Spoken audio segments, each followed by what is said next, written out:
purpose of these kind of events are to push the idea of inclusion and equity in sports.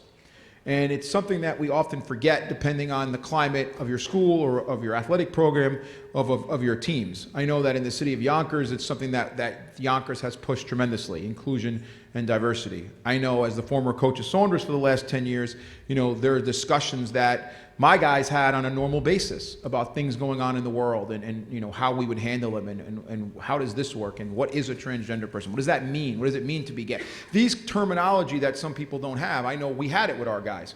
So that stuff is really important. I think something to take home today throughout this panel is you never know what struggle the person next to you has. I think you have your best friend, you text, Snapchat, Instagram, all these different things, but when we go home and we're sitting in our rooms by ourselves, nobody knows what's going on except ourselves. And we need to take into account what other people might be facing on a daily basis. The bottom line is this: there could be a teammate of yours in the room right now who identifies as LGBTQ and hasn't told anyone yet. That's a harsh reality. The Saunders guys who are here are a little too young, but I coached for 17 years before telling anyone I was gay. Hundreds and hundreds of athletes, Division I basketball players, guys who went pro, Mr. Basketballs. They had no idea until I was ready to tell them my story. And when I did, they embraced me. Last week, 2 weeks ago, I was in Florida watching, a former Section 1 Mr. Basketball play. Wednesday night, I was at Pace watching, another first-teamer play. Saturday, I was out in Long Island watching another former player play. And all these guys were part of my personal journey and part of my support. So it's really an interesting story for each person. So what I want you to take into account today when you listen to our athletes speak and tell their stories, it's important that each person's journey is very different and very individualized. So take that into account when you hear their stories. And we are across the gamut here today, from a football player to a softball and basketball player to a professional wrestler. So each journey in sports is very different, and the way you come up as an athlete is very different. So I want you to keep that in mind. But enough of me. We're really lucky today to have a terrific moderator here today. Somebody who's known on the national stage. I don't know how many of you guys turn on and watch Meet the Press, but he goes on Meet the Press. He's on ESPN regularly anytime there's an LGBT issue. He's probably the leader of LGBT media in this country, especially sports media. So it's really cool to have him here. Sid Ziggler is the co-founder of Outsports, which is an LGBTQ sports website. And he was also the founder of the National Gay Football League. Yes, that's something that actually exists. Gay people go play football on the weekends, believe it or not. Some of them are actually good. That's, he has told the stories of hundreds of LGBTQ athletes, from Jason Collins. He told my story. He told some of our panelists' stories today, and he's really a terrific writer. And it's one of these weird stories. You think about how you meet somebody. We met through email when I was closeted. And one of the things that happens through this movement is you develop friendships that you never knew existed, and some of these people become your best friends. And last night we sat up till 1 o'clock in the morning just talking about life and different stories and sharing different things. And you really can bridge a special community when you're embraced and when you go out and meet new people. So I'm not sure there's anyone better to moderate this panel today, so I'm going to call him up now. Sid Ziggler.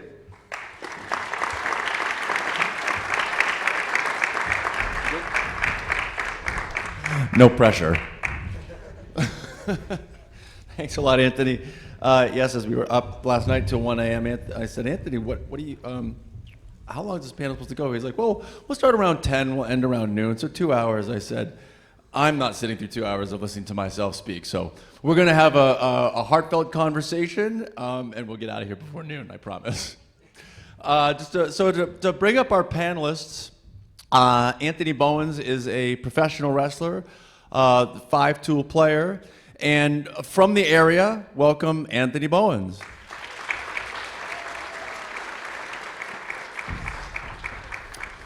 So, some of you know her. She plays softball and now basketball for Sarah Lawrence College.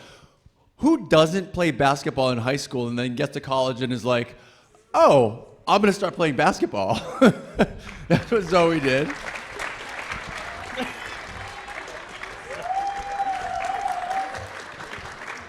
He's got the cheering section up front. And Connor Mertens played football for Willamette University. Yes, I said it right. He's from the Pacific Northwest, and now he's part of the LGBT advisory board for the mayor of New Rochelle. He just told me this. Connor's fan group of one is sitting in the front row as well. Going strong. So the first thing that I want to do, you know, each of us who are at different places in our life, I'm really old, I'm older than some of your parents. But I was in your shoes at one point, believe it or not, a high school athlete, struggling with being gay, and the way I coped with it was I became really homophobic so that everybody would think that I'm not gay, and I would say horrible things on my team. So I want to give you all a perspective of where each of these folks are coming from as they talk today. Just kind of take us back to who you were and where you were when you were the age of the student athletes sitting here. That is, what, 15, 16, 17, 18, right? That encompasses most of it. So where were you and who were you when you were their age, Anthony? That's a very scary question. I was a very shy, confused, skinny student athlete. Like, I was generally well liked, but I was beginning to struggle with myself internally. And then by the time I got to college, it was just, you know, fall on the floor in the fetal position and cry kind of thing. It was a very unhappy, lonely time, and I tried to distract myself with sports. I played baseball since I was 11 years old. I played Division I and Division III baseball at Seton Hall University and Montclair State University, and I tried to distract myself with sports and everything I could, but the loneliness that I felt as a closeted student athlete was just kind of overwhelming at times. Zoe, where were you and who were you? All those years ago. Sorry. I mean, to be honest, I'm not that much older than most of you, and for some of my friends in the room, I'm younger than y'all. But when I was in high school, I was going through a lot of the same things as Anthony. I was closeted for the majority, and then around my junior year, I came out, and I suddenly felt this huge gap between me and my teammates and my friends. I felt like it was something that separated me, and that was something that was really hard to get over. It wasn't until I came to college that I actually felt like I was part of a team again. Oh, my turn?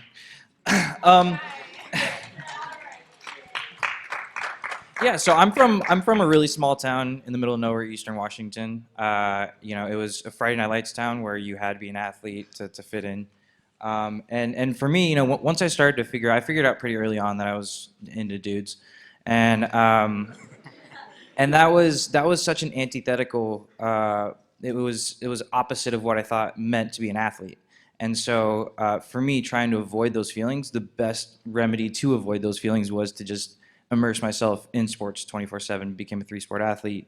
You know, was on travel teams, moving around all the time, so I never had time to think about myself.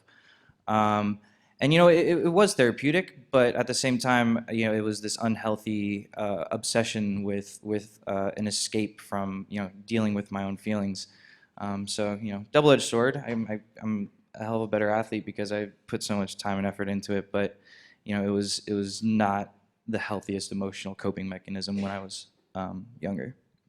So it doesn't take a philosophy or English major to hear in these very brief descriptions of your time sitting in these seats some themes: fear, fetal position, closeted. What was it that put you in that state of mind about who you were at the time? Whether it was from what you heard of teammates, family, the media, what was it that told you something's wrong with you? I think judgment from society. I mean, I was always one to say, like, I don't care what people think. I'm proud of who I am and I'm happy with who I am. But at the same time, I really wasn't. I was trying to, like he was saying, put up like a defense mechanism for the overwhelming fear that I had. Because if I came out as a student athlete in college, like, will my teammates accept me? As I moved on from baseball and I became a professional wrestler, will fans accept me? Will the other wrestlers accept me? You know, when you're wrestling, you're in your underwear basically. Will my opponent get the wrong impression of me? Will he take liberties? Or am I have to defend myself like physically in the ring for real? Those were like overwhelming thoughts that I would constantly be living with and trying to cope with.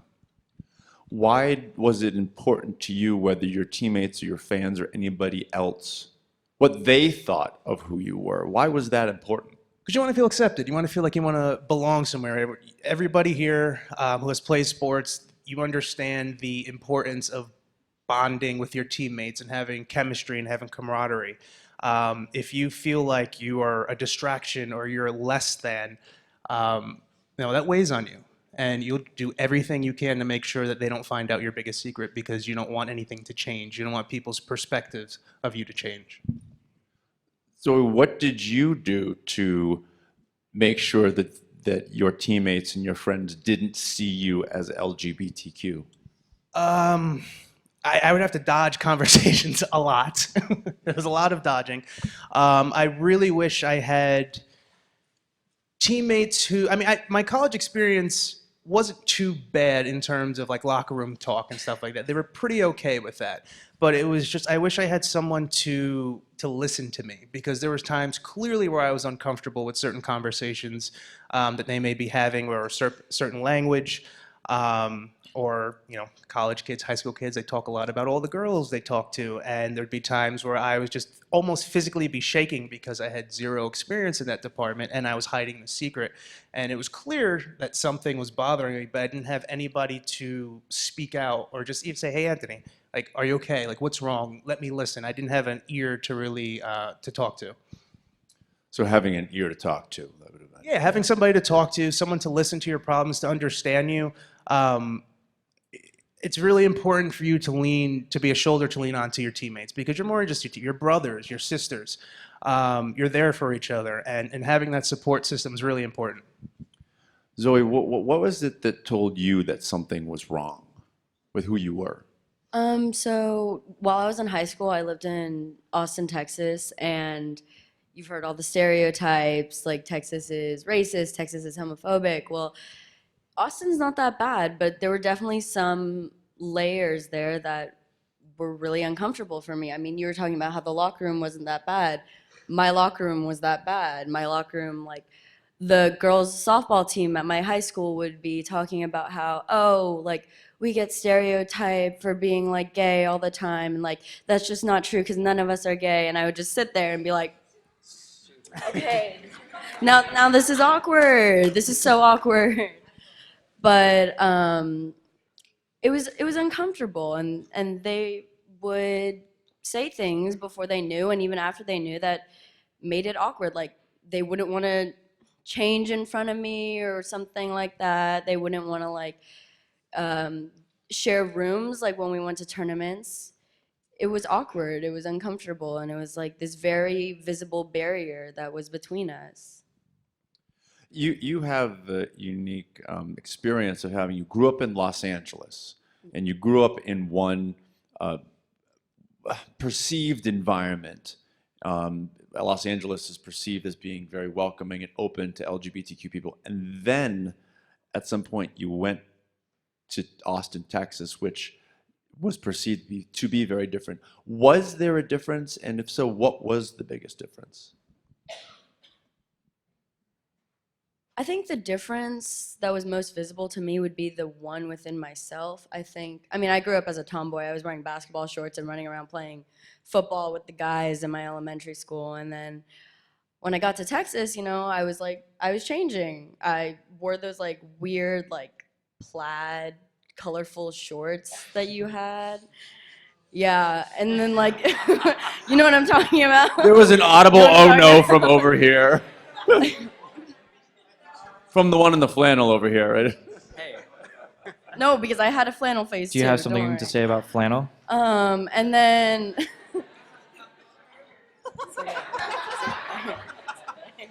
We're waiting.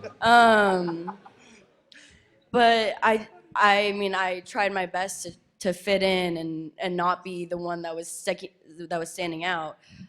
At my 98% majority white high school, I already stuck out like a sore thumb for being Asian. I didn't want my sexuality to be another thing that set me apart from everyone else. So I wore the girly clothes and I got my ears pierced and I learned how to do makeup. I learned how to style my hair. I learned how to paint my nails. And now I know how to do all of that, but I didn't learn how to do it for the right reasons. I learned how to do it to make me the same as everyone else. Connor, did you learn how to paint your nails? Still working on it.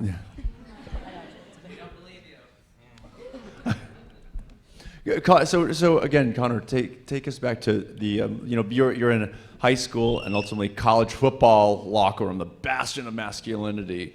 What was telling you that you were different, and what were you doing to cope with that? Yeah, I mean, like I said, growing up in a small town, you don't hear positive things about the LGBT community ever. I remember when there was a ballot, I think it was my sophomore year, where it went to same-sex marriage went to the ballot, and it was 80+% of my town voted against it. And so, at that time when I'm figuring myself out, and those are the things that I'm seeing about the people surrounding me every day, of course I'm going to bury that and not talk about it and find ways to mask it and hide it. It's this weird question that I get a lot. People ask me what would it be like if you came out in high school? And the genuine answer is I have no idea. It's such a foreign concept to me that I can't play that scenario out in my head. Just because, in high school I never once saw a same-sex couple. The only time you ever heard about it was on the football field or the soccer field. And it was the man up, don't be a pussy. The other team, a bunch of faggots. It's the usual. And so when you hear those things every day, subtly, it's not directed at me, but what I'm hearing is my teammates and my friends are saying, this is a weakness. People that are this way, people that are attracted to the same sex, they're weaker than me. And especially in team sports, the fear, you don't want your teammates to think they can't rely on you, right? You can't be a good teammate and you can't be a good player if you don't have the teammates around you. And that's the good segue into, I got to college. I had just done 4 years of trying to do sports in the closet. And, if you're an athlete, you understand how much focus and intention goes into everything that you do, your workouts, your reps, your games, every play. Now, when you're trying to suppress something all the time and it's just sitting in the back of your head, it does genuinely affect you. And I'm not the only one that has had this experience where we're coming out and then having the best season that we've had. That's such a common experience that we hear from athletes. So it was a bit of a transition, but what it took was getting to a place that I had people that were vocal and visible in their support for the LGBT community.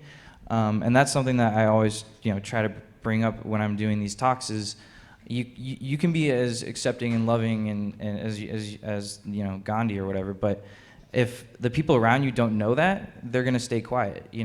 The people that are looking for support, it's so hard to outwardly look for that when you don't want people to know, right? So when you have the ability to speak up and show your support, people are watching. Closeted folk are very intuitive, and you pick up on every single social cue. So if you hear your teammate say something in practice the perfect example that changed my experience at my college was the day after I came out, one of our players, he let it slip, the F word, he let it slip, and our captain, this monster, just a meat hamster of a guy, a linebacker, it looks a lot like Anthony. It's a meatball. He gets right in this guy's face, grabs his face mask, and he went off on him. And it was the first time anyone's ever stood up for me in that context before, and it was the day after I came out. And so that moment was life-changing for me. And for him, I brought it up to him later. He coaches at Fresno State now, and I brought it up to him. He's like, dude, after that day, I never once thought about that again. so inconsequential to him, meant nothing to him, but I still bring it up and think about it till today. One of the stories that we published on Outsports this week was about a player a football player at the University of Miami who was closeted on the team and for 3 years heard all of this stuff, this just nasty stuff about gay people from his teammates, and he finally quit the team. And one of the things that he said, he was most disappointed. He understood that there are people who don't understand gay people. There are people who grew up a certain way. But the people he was really disappointed with the most were the people who disagreed with that, who had gay brothers, lesbian cousins, had no issue with gay people and kept their mouths shut while they heard this stuff. What can people do if they hear stuff they know? And it could be anti-gay, it could be racist, it could be any number of things. How do you, on a team, hear this stuff and have the fortitude to stand up and say, no, we're not going to accept that on this team? How do you do that? It takes courage. You know, it takes, you just have to understand that we're all humans. We all have the same emotions. We may experience completely different situations, but we're all human. We all have these same exact feelings. And, you know, are you going to be complicit and sit by and listen to all these things, or are you going to make a difference and make a change? And that's all about you. It's your decision. You know, you can find it within yourself to step up and say something and be a leader. It's hard. Like I said, it takes courage, but ultimately that decision boils down to you. So absolutely, it absolutely takes courage anytime to stand up for other people. Zoe, what else can you add to that about how do you go about doing that? How do you go about taking a stand in a locker room or in a study group and say, no, that's not okay here? I think you have to be willing to be the odd person out. You have to be willing to be the only one that's standing up, to have that courage to stand up for people. Because it's not going to happen every time that someone else is going to stand up with you, but you have to be willing to be the one that's standing there and say, no, this is not okay. No, we're not going to do that here. Connor, if you're not it's easy for a coach or a captain to do that, or the quarterback of a football team. But what if you're not one of those people, and you don't have the strength to stand up in the middle of the locker room and stand up to the person saying something? What else can you do? You know, it's little things. It's like with football team. Well, sorry, with teams in general. It's not, you know, it's not a 9-to-5 job where you're only in the locker room and the field, and that's the only interaction you have with your teammates. Most of the time your families, right? You spend time together outside of the gym and outside of the field. And you can create so much change in those spaces. I remember, again, it was right after I came out, and this is the thing, like, I'm a hypocrite when it comes to stuff like this, and I'm the first to admit it. Whenever I heard people using this language when I was closeted, I wasn't a participant, but I would for sure keep my mouth shut, because I wasn't going to be the one standing up. I think a lot of people tend to have a fear of guilt by association when they stand up for the LGBT community. There's that perception of, why do you care if I'm making fun of him? You gay? Like something like that. And it's I mean, obviously that's just not true, and that's a stigma that we got to get away from. But the point is in your personal lives outside of the field, you can create those bonds and you can create those spaces for teammates by, again, like I was getting to, was right after I came out, a teammate had just threw a rager, it was a banger, and like sent an email out to the whole team, and it was the first time where he put in the body of the emails, like, let me know if you're bringing your boyfriend or girlfriend. And it was that subtle little thing, but it was, again, that it was nonchalant. It meant nothing to him, and I'm sure he never thought about it again. But for me, I'm still talking about that 5 years later because it meant so much to me. And that's such a small thing, and it's not impacting anybody else, but it's just making your team more inclusive, making that space more inclusive. And I think, you know, when it comes to the importance of this, you have to realize that the validation from your peers and the people that you care about is one of the most valuable things that you can have, in my opinion. Having that teammate stand up for me, having my teammate go out of way to make sure I felt included.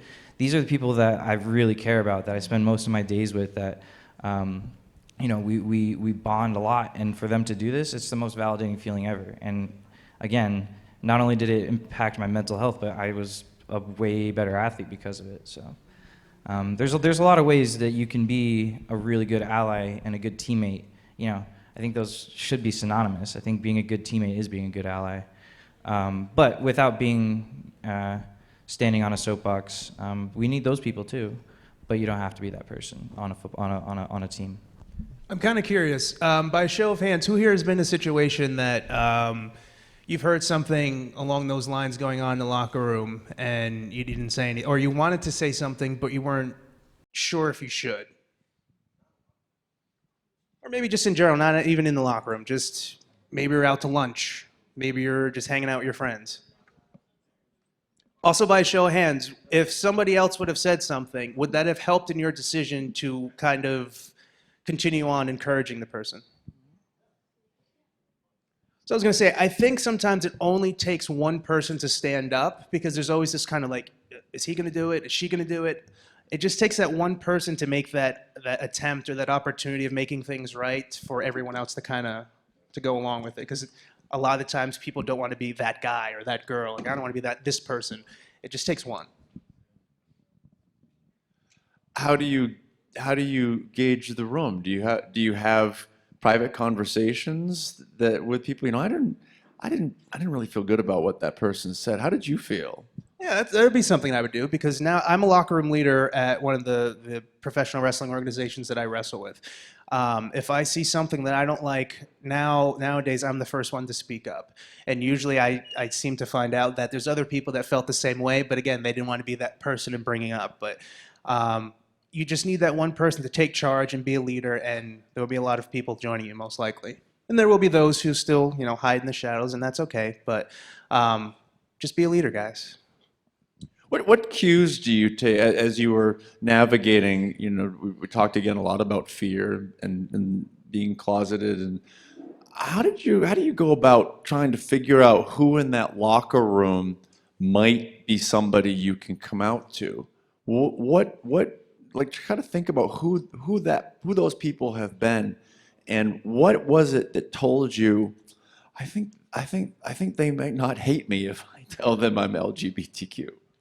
I think Connor said it well. Like, living in the closet, you tend to pick up a lot of social cues, and you read a lot of body language. You somehow become good at it because you're forced to, because you're living in this world of hiding from people. So you're trying to pick up all the time, would this person accept me? Would this person at least listen to what I have to say? Or would this person erase me from their lives?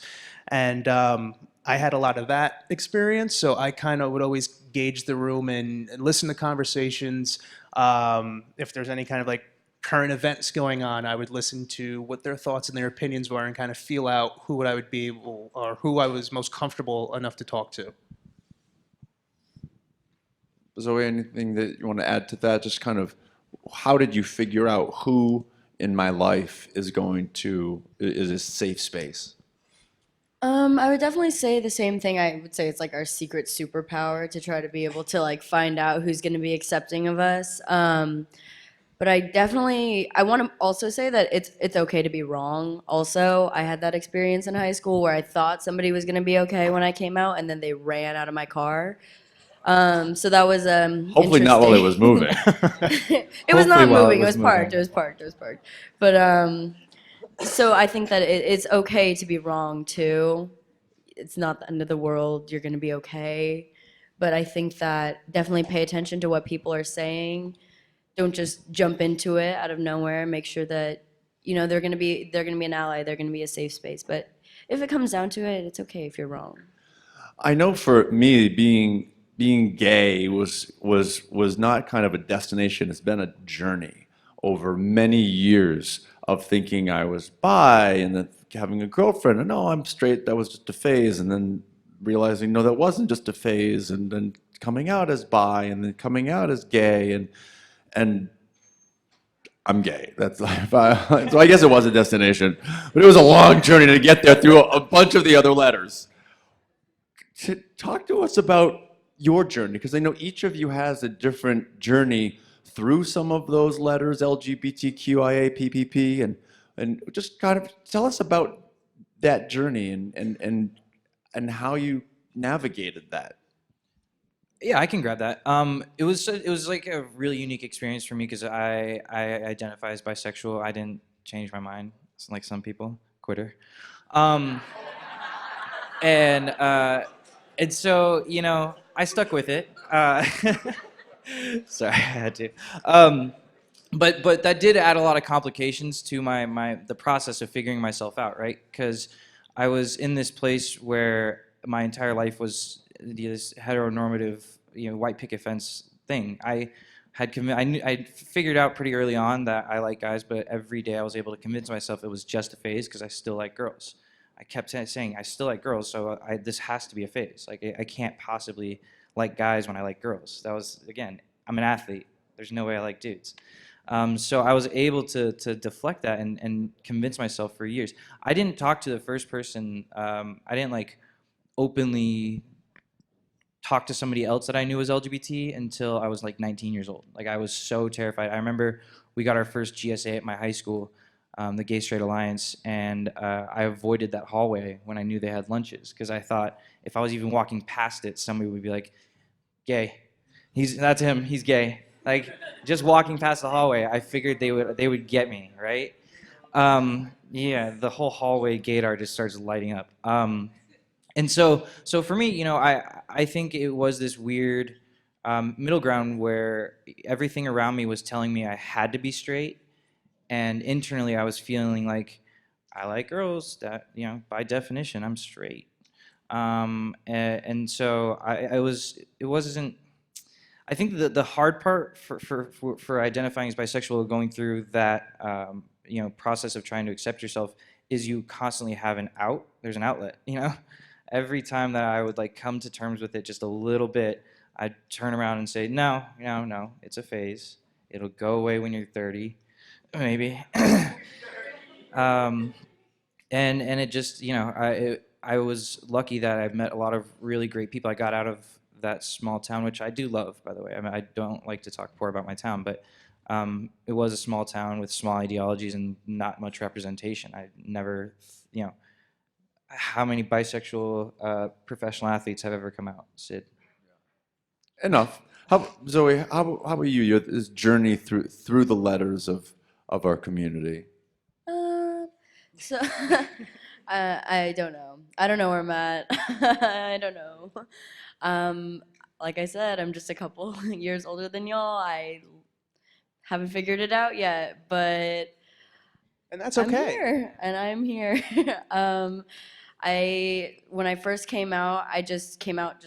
I said I was gay. I said that I like women, and then we'll figure it out from there. And then for a while there, I thought I was bi, and now I'm gonna say pansexual. But you know what? I have no Zoe, idea. tell us what pansexual is. For those watching at home, pansexual is when you are attracted to and love everyone, regardless of gender. Yeah, regardless of gender. That's my understanding of it. I don't know. Somebody can tell me if I'm wrong. That's a pretty good explanation of it, yeah. I've always heard that pansexual is like you're more attracted to the person's like soul than you are the outside. Yeah, that's a good explanation. But yeah, I have no idea. It's okay not to know. That's what I've been told. It absolutely is okay. I mean, I know so many people that are at different ends of the spectrum. I truly believe that sexuality is fluid. My journey is similar to Sid's, where I came out originally as bisexual, and that's truly how I felt about myself at the time and how I viewed myself as time went on. I truly believe that as you get older, your ideals, your perspectives of life, the world around you, and yourself begin to change. And I felt more comfortable identifying as gay. So I probably one of the few athletes that came out twice. and I'm happy. I'm not particularly a fan of labels in general because it tends to box people in. But I use them because we still live in this world where we feel like what are you? And then it gives you this pressure of trying to figure out, am I this? Am I that? I know people who are straight. I know people who are bi but prefer women, bi but prefer men, pan, trans, everything. You're just you, and it's simply that. So there are many different directions that we can go in this conversation, but I want to have people ask questions. If you have any questions for any of the panelists, we'd love to answer what is on your mind. And there are no stupid questions. Before I do that, I want to introduce somebody because there are 4 people up here and we are all cisgender. And the transgender community, particularly in sports, is often left out of the conversation and at the same time is under the heaviest attacks right now publicly. And so I just wanted to introduce people to Carly Webb, who is a contributor at Outsports. And Carly, if you have a minute, just come on up here and just give people just a 1 or 2 minute, what do you wish everyone understood about trans people in sports? 1 or 2 things. I could be up here all day, but I don't want to be here all day. Hey, do I get paid by the word, Sid? Yeah. No, a couple of things let people know. First, again, my name's Carly Webb. I'm a contributor for Outsports. Love writing and contributing for Outsports, and outsports.com, in case you don't know. Please read our stories. We got some great stuff going. I'm looking forward to writing this in a couple of days. A couple of things to realize about trans people like myself, pronouns she, her. We get pronouns right in this league, people. And a couple of things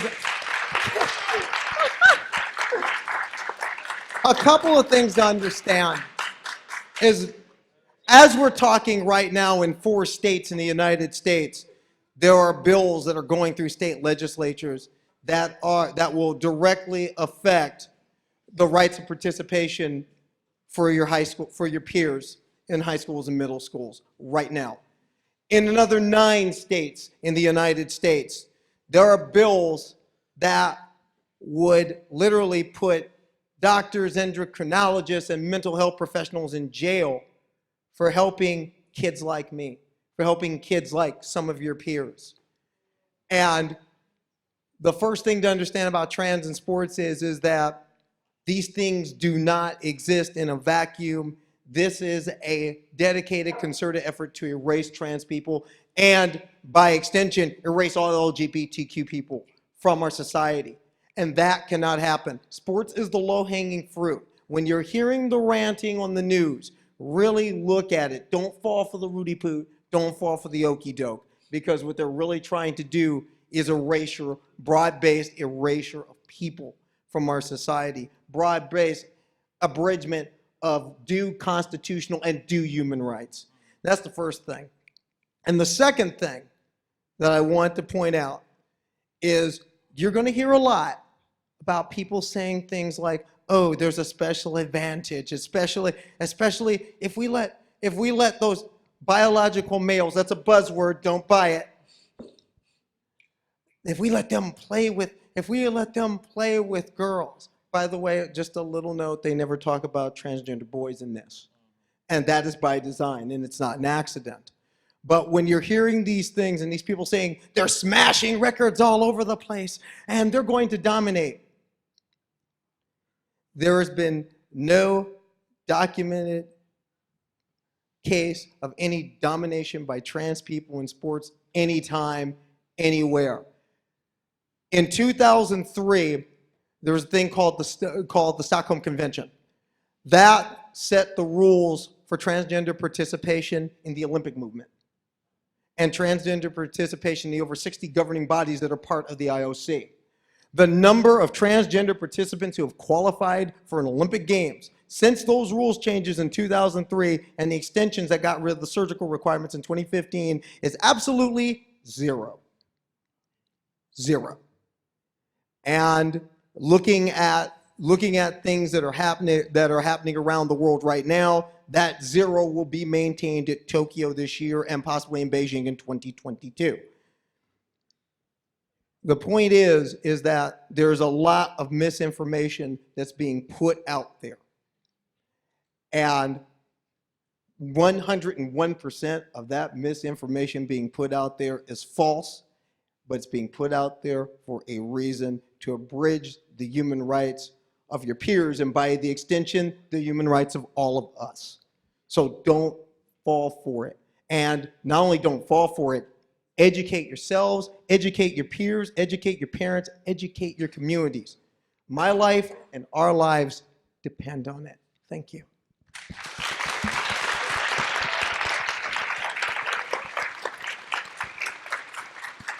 All right, 20 years ago, when we started Outsports, we were having similar conversations about gay men in sports. They were going to destroy sports, destroy a locker room, destroy a team, and of course, none of that has proven to be true either. Okay, again, first I just want to check to see if there's anybody that has a question that they want to ask.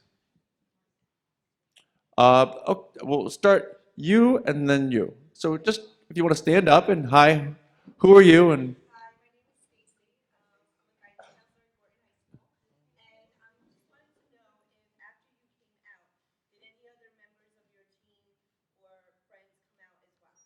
so the question is, after you came out, did other people in your lives, whether they are on your team or in your personal life, come out to you or come out to their circles?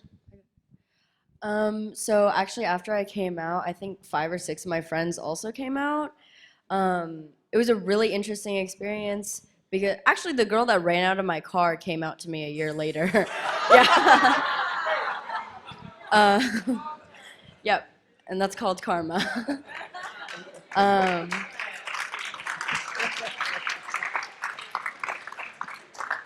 Casting a gay spell on her or something. I know, literally cast a gay spell.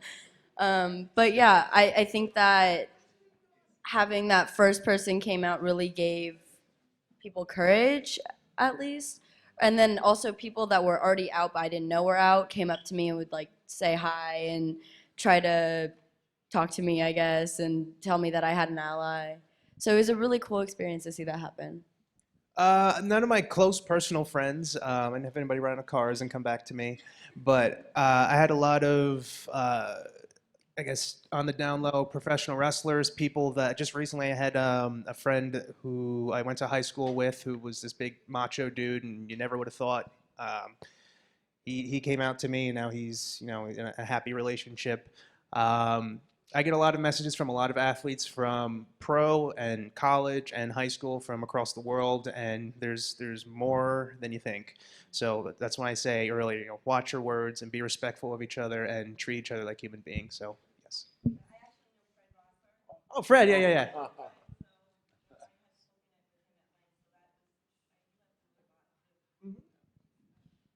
Connor? Yeah, I mean, it's interesting. In my hometown where I grew up, it's like a stereotype that when you return to your like high school reunion, everyone's gay or something. But I've no one in my town.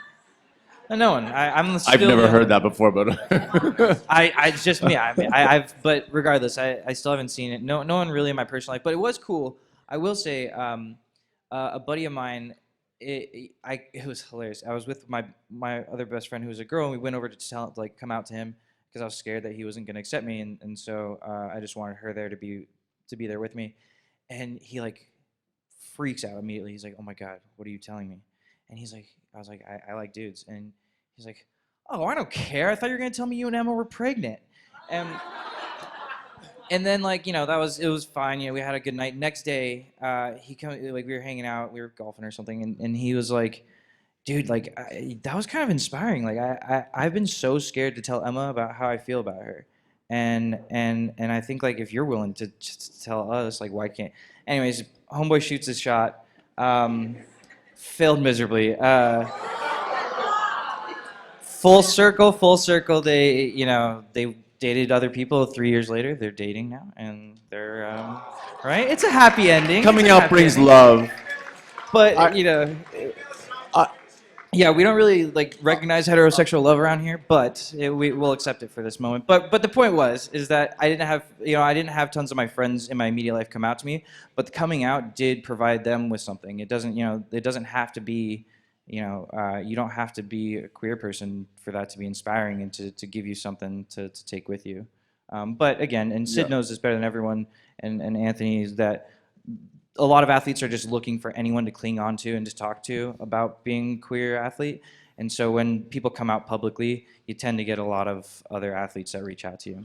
Our tagline at Outsports is "Courage is contagious." One person's courage inspires courage in others. And when I came out to my parents, my father's acceptance of me allowed his friend of 30 years to come out to him. He'd been waiting 30 years to come out to my dad, and he did it after I came out. Yeah. Okay, you had a question. Hi, I'm Sam. I will have some. First question is, who was the first person you ever came out to? And the second question is, how did your family react to when you came out? I can grab that one. I won't grab that one. Anyone? Yeah, the first person I came out to, it was such a bad place for me too, because it was at this point where I was like, I just have to tell someone, and so I was in still a self-hating place. And when I told them, it was like, look, I like guys. I've tried to stop. I can't. I'm gonna take this to my grave. I'm never gonna date guys. I'm never gonna talk to guys. I still like girls, so I'm just gonna.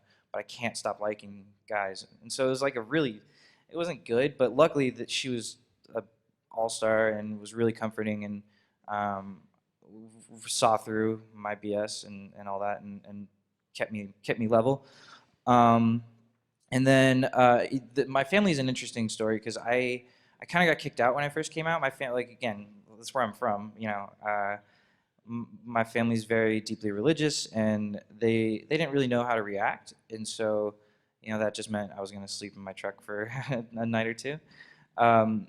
And I think I tell that story because it is another happy ending where, a couple years later I wasn't kicked out. My parents came to a gay country bar with me, and like, I think that to have that progress is really a testament to the power of coming out. My parents had never met anyone. They were in their 50s and 60s, and they'd never met anyone that was LGBT.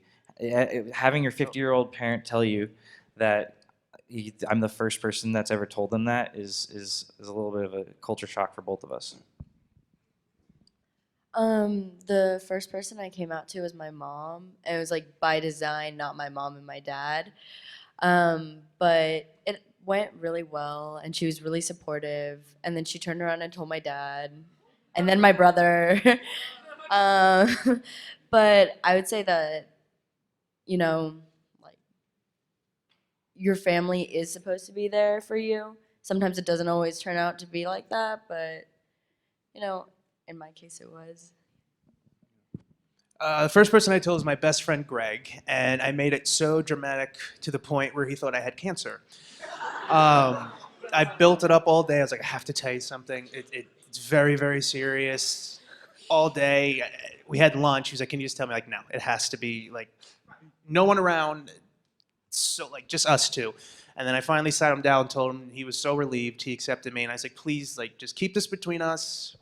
And he's like, I promise you, brother, this is between us. And then 2 years ago, he was like, hey, Bo, remember when you came out to me in my basement and then I told my parents the next day at dinner? I was like, no, I don't remember that. Did you tell your family the next day at dinner? He was like, whoops, yeah. So, yeah, my secret was out the next day. But Greg, my best friend, was the first person I told. The first person I told was myself, and that was the hardest one. That's the hardest one.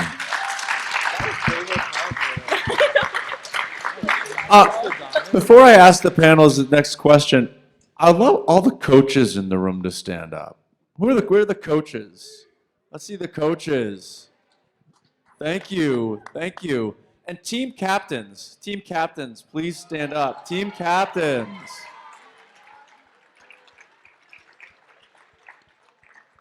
Because this next question is really for you all, the team leaders.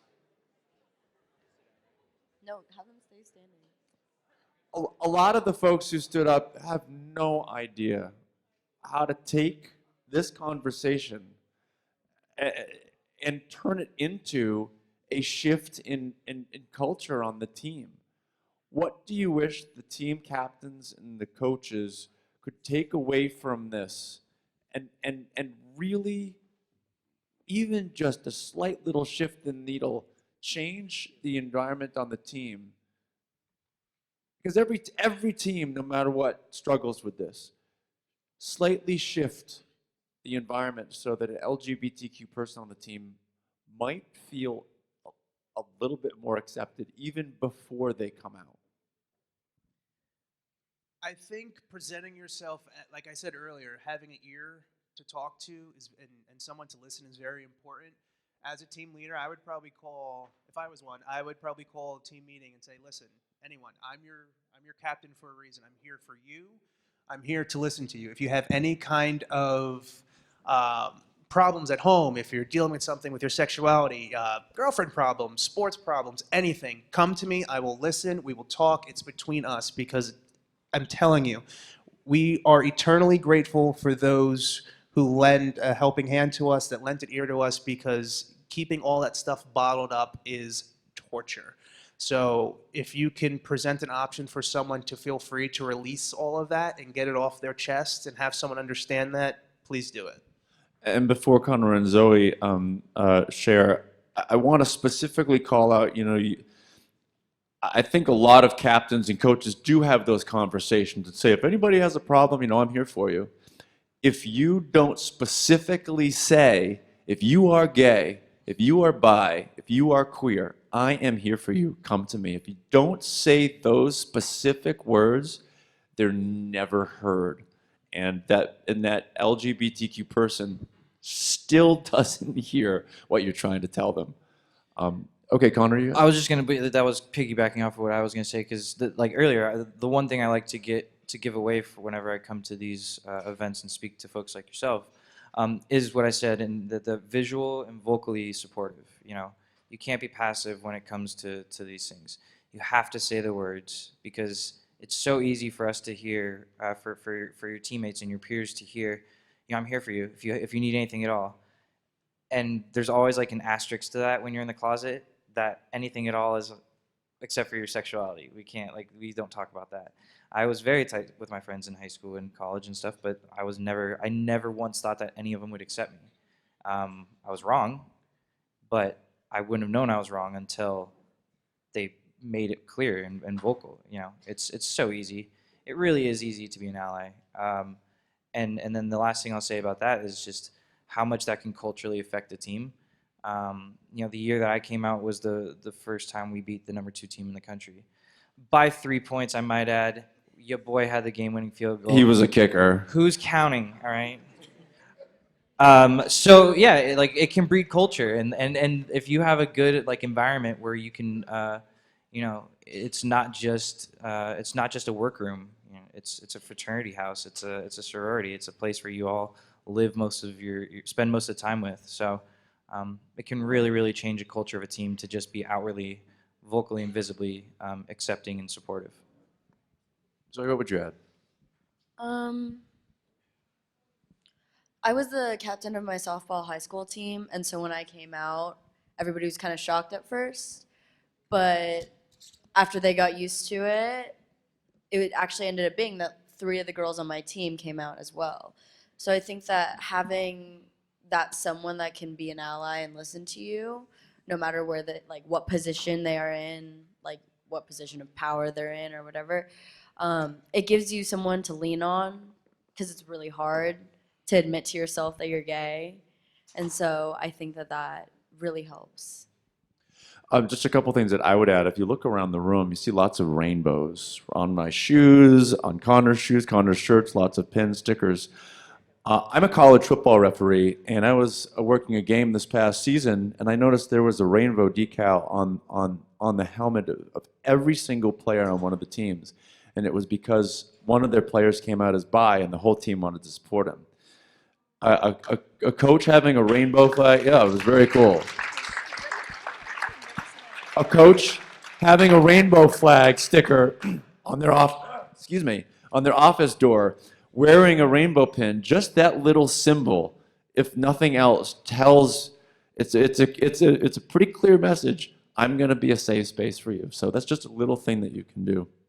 Other questions from the audience? Right there. Hi, stand up. Who are you? Or if no, you don't. Okay, sit down. What?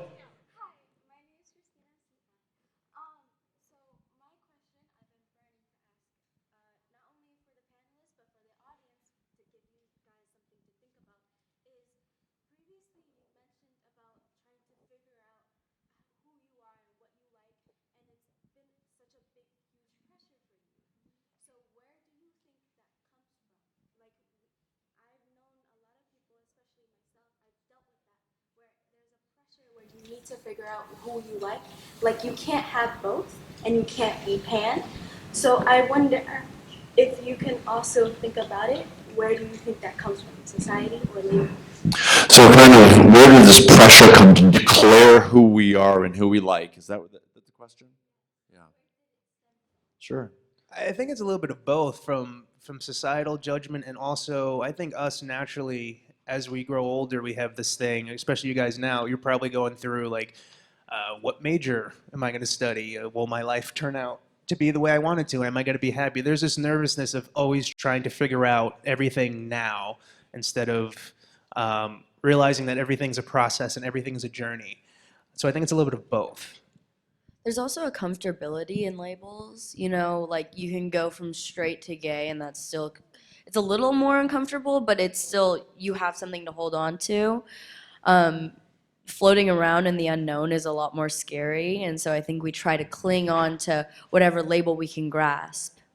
Yeah, for me, when I came out, I was, again, pretty uncertain about it, so I didn't want to put an actual label on it. So my cop-out was I would just tell people I like guys, because then it's like I didn't say I didn't like girls. But because when I came out and it became like, you know, these news outlets cared about it, and ESPN people were calling and they say, so are you gay then? And I'm like, well, not really. But so then the immediate default is bisexual. So, but you know, all that being said, though, there is power in labels. It's you find a sense of community when you live your life with so much uncertainty, to finally have something that you can pin down and say, yes, finally I can put a name to this. It's kind of a way to combat that, like you're saying, floating through the uncertainty. I think part of it is the practicality of being on a sports team. Every single athlete I have ever written about or talked to talks about sex conversation in the locker room. That the boys talk about who you're hooking up with and who you're dating. That locker room is rife with it. And the girls do the same exact thing. And if you're a gay or bi boy or a gay or bi girl, you feel very left out of that conversation. And that conversation tells you you don't belong in this locker room. And this is a big takeaway for you captains in the room and all of you, everyone really. If your conversation, your locker room conversations are, you're in the boys' locker room and you're talking about girls all the time, your gay teammate, who you doesn't realize gay, feels tons of pressure put on them to lie, to come up with stories, or just get out of the locker room and quit. And I think that is one of the reasons a lot of athletes feel the need to, you know, to put their flag in the ground and stake who they are, because so much of the conversation in the locker room is about hooking up and making out with the other sex. That's just reality. It is. It really is. I can remember a time we were playing University of North Carolina, and we got dinner, and I was sitting with my teammates, and they were having that exact conversation, not knowing about me, and I can vividly remember like physically shaking because I was sitting on the inside of the booth and I couldn't remove myself from the conversation, and it made me so very uncomfortable, and that happens every day in sports locker rooms. I fully lied with my whole chest that I had a crush on a guy in high school. No, on God. I told my friend he was this like artsy little like kid with curly hair, and I was like, yep, that one over there. And it was to get them off my back, you know? Like, they kept asking me, like, oh, like, so you never talk about who you have a crush on? Who do you have a crush on? It's this girl. Yeah, I mean, for me, like I mentioned, when I came out, the space became a lot more inclusive. A lot of times we say and do stuff that we don't realize is harmful until somebody points it out. And then I don't know, for me and a lot of my friends, it was easy to make that transition from saying and doing dumb stuff to to fixing language and making it more inclusive. And like I said, the week of me coming out, my teammates immediately changed their language to include boyfriends or girlfriends, and that changed it changed my experience in college. It was something I would never dream of having, and I never had in high school. So, yeah, it's an easy shift. But boys are going to be boys and girls are going to be girls. And we can sit here and say, stop doing that and stop doing that, but it's not going to happen. How do you allow boys to be boys and girls to be girls and still at the same time create an environment where if you're a boy and you like boys, you can still feel like you're part of that team and part of that conversation? How do you as a team leader, create that part of the environment?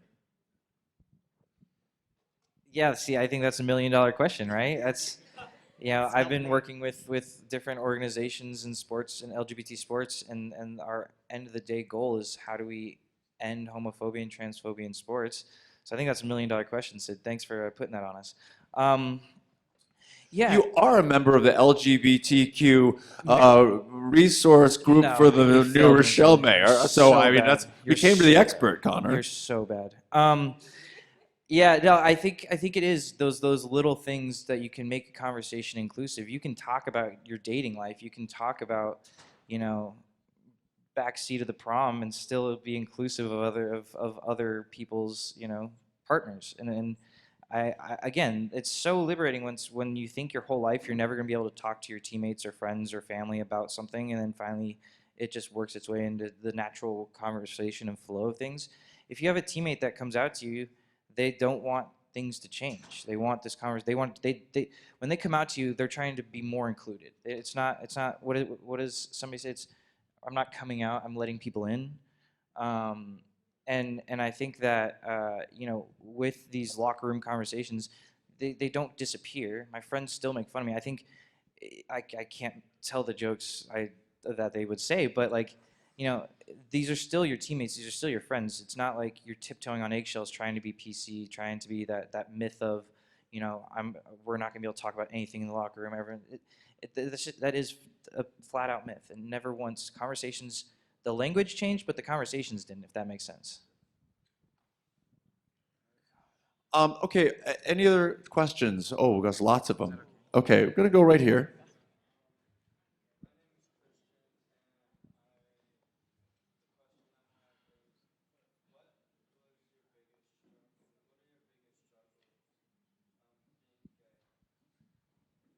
What were your biggest struggles being gay, bi, pan, queer? Honestly, I could say that I've been out of the closet now for 4 years or 4.5, and I'm the happiest I've ever been in my entire life. So there's not much that I can attest to as far as negativity, except for, I guess, online comments.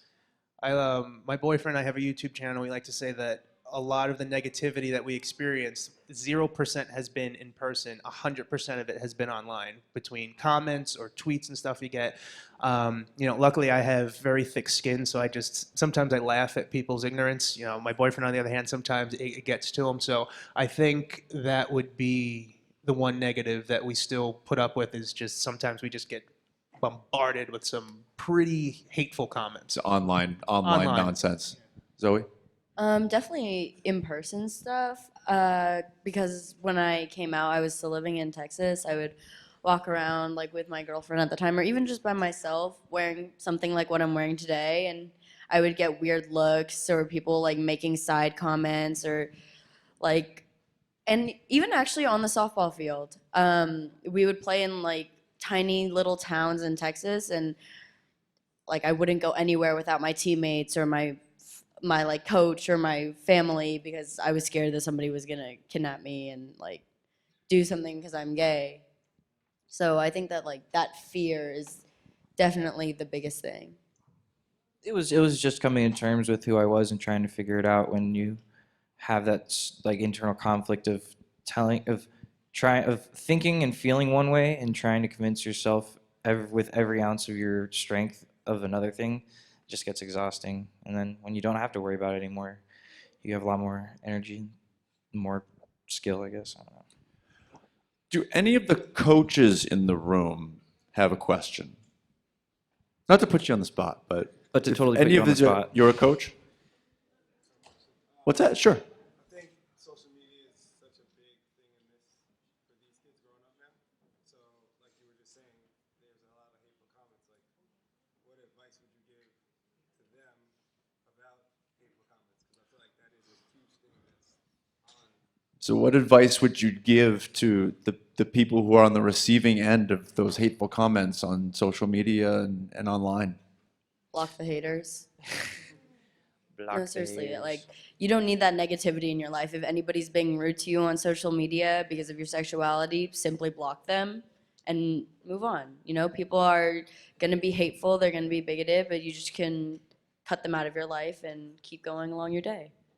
Yeah, I think that's something that really impacted me when I came out. My story was posted on a local newspaper in a few different places, obviously, but it was the most. I was on like Breitbart News, like it's just like some crazy right wing sites, but still the worst hate that I got was on my local newspaper Facebook page, and all I could think about was like how impactful my story would have been to the 12-year-old version of myself if I'm looking at the Tri-City Herald and I see my story and I like scroll just a little bit too far and I that all that hope and all that happiness that I felt reading a story that was like me, it would have just disappeared and made it worse because I saw how my community reacted to it.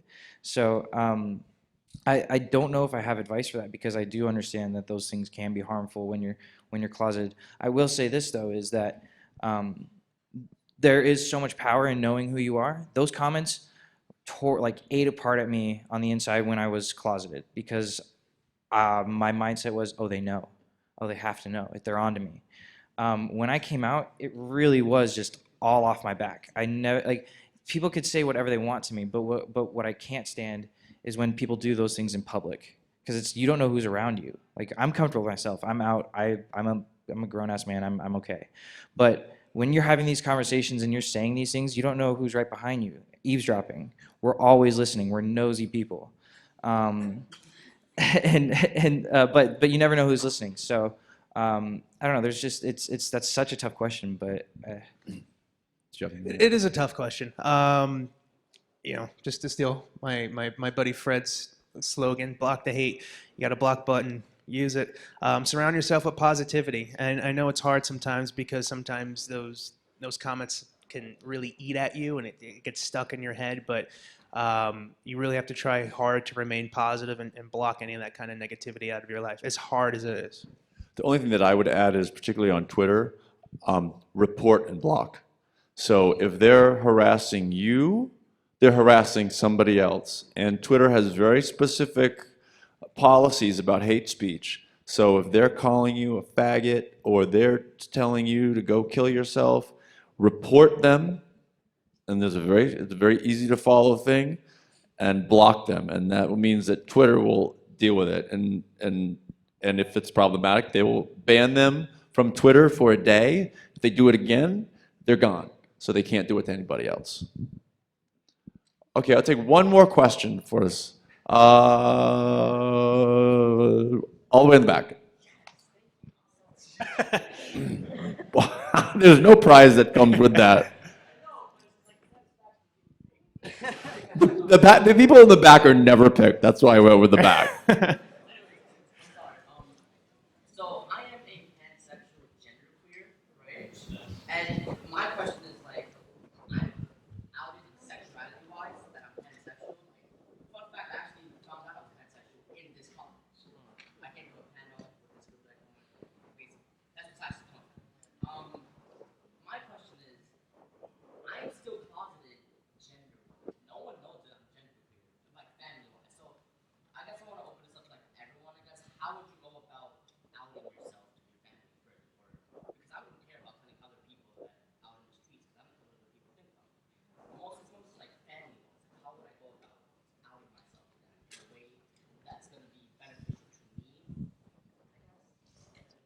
Is there a specific reason why you've chosen not to reveal it to your family yet? Because that might help the answer. My mom, like my mom owns it right now, but my mom's Hispanic, and she's pretty accepting. My mom's pretty accepting of being pansexual, but the whole thing the whole way she went about it was, well, that's cool and all, just don't tell anybody. You'll be fine. And I was like, thanks, mom. Still gonna tell whoever I want. Thanks for the advice. So I'm scared to go ahead and tell her that I am genderqueer, and then her have a whole bit about me being this, because it's hard to explain things to her when she doesn't really care to understand it or really listen to what I have to say.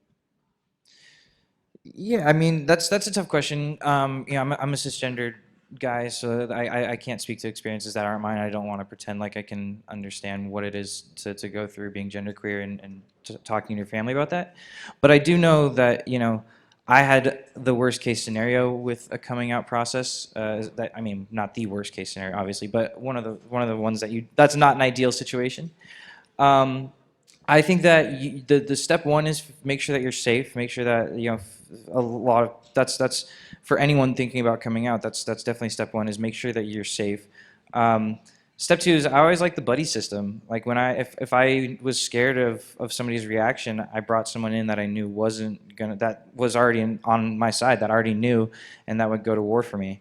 And that wasn't just with friends. That was with my family. I brought my brother around. I brought my other friends when I needed them to come out to my parents, and it still didn't go well. But I think we prepare ourselves for the worst case scenarios in our head, and it doesn't always end up that way. And most of the time, when you talk to somebody after they come out, the fear was always bigger than the actual event itself. But step one is always safety, in my opinion. I agree. Yeah, it's impossible for somebody to tell you when to come out to somebody. We don't know your journey, and the best suggestion is to surround yourself with resources in case it goes bad, and that's unfortunately probably the best thing that we could say. So I know that there are a lot of different questions left. My suggestion is reach out to one of us. We'll be here hanging around. Anthony Nicodemo is an incredible resource. Just a couple of takeaways from today. Building an LGBTQ inclusive environment doesn't mean you have to stop being who you are and expressing who you are. It just means being cognizant that other people aren't like you. And if you're just more inclusive, you talk about bringing your boyfriends and girlfriends to an event, you have a rainbow sticker on your door, these little tiny things send huge messages of support to the people in your life who haven't come out to you yet because they're there. All right, well, thank you very much. And here's Anthony Nicodemo. Let's give the panelists one more round of applause. Terrific conversation this morning.